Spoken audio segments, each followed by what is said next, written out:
Communal Deadlock and a Way to Solve It by Babasaheb Ambedkar. 11. A Word to Hindus. Much of the difficulty over the communal question is due to the insistence of the Hindus that the rule of majority is sacrosanct and that it must be maintained at all costs.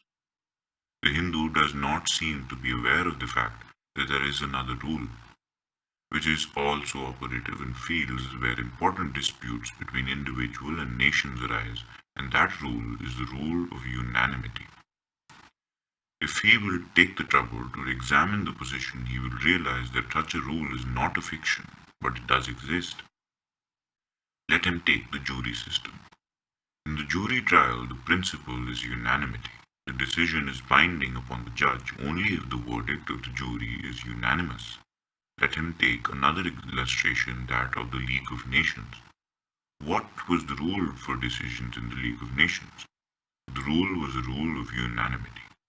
It is obvious that if the principle of unanimity was accepted by the Hindus as a rule of decision in the legislature and in the executive, there would be no such thing as a communal problem in India. One may ask the Hindu that if he is not prepared to concede constitutional safeguards to the minorities, is he prepared to agree to the rule of unanimity?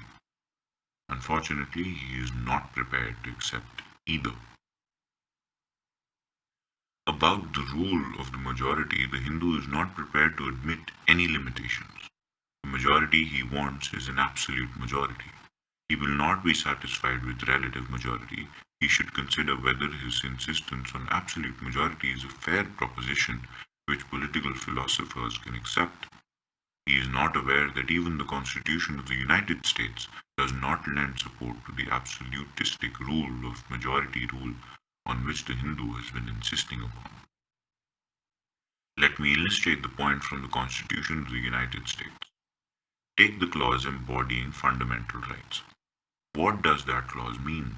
It means that matters included in fundamental rights are of such supreme concern that a mere majority rule is not enough to interfere with them.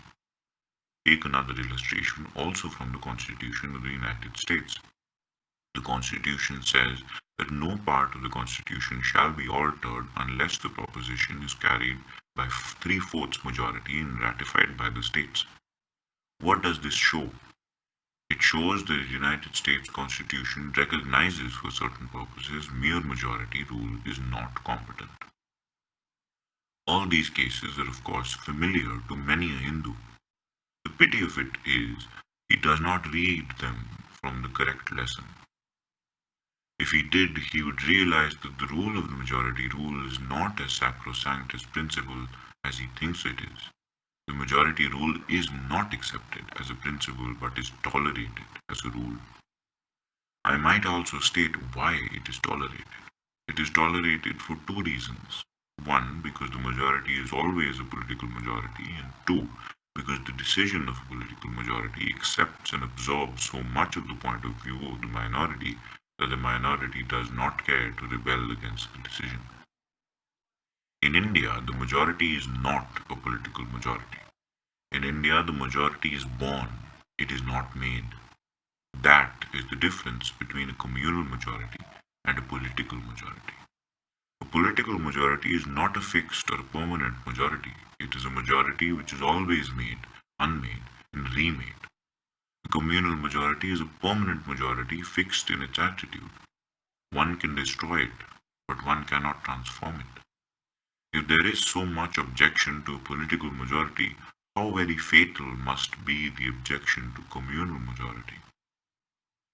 It may be open to the Hindus to ask Mr. Jinnah why in 1930, when he formulated his 14 points, he insisted upon the principles of majority rule to such an extent that one of the 14 points stipulated that in granting weightage, limits should be placed whereby a majority shall not be reduced to a minority or equality.